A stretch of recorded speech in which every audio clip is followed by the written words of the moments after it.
আপনি কি জানেন ভারতে রবিবার কেন ছুটি থাকে?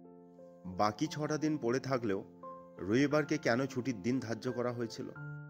চলুন জেনে নেওয়া যাক আজকে সেই ইতিহাস। ভারতে যখন ব্রিটিশ শাসন করত তখন কারখানায় শ্রমিকদের 7 দিন কাজ করতে হতো। তাদের জন্য কোনো ছুটি বরাদ্দ ছিল না।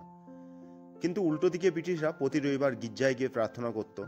এই প্রথাটি মেনে নিতে পারেননি সেই সময়ের শ্রমিক নেতা শ্রী নারায়ণ মেঘাজি লোখান্ডে।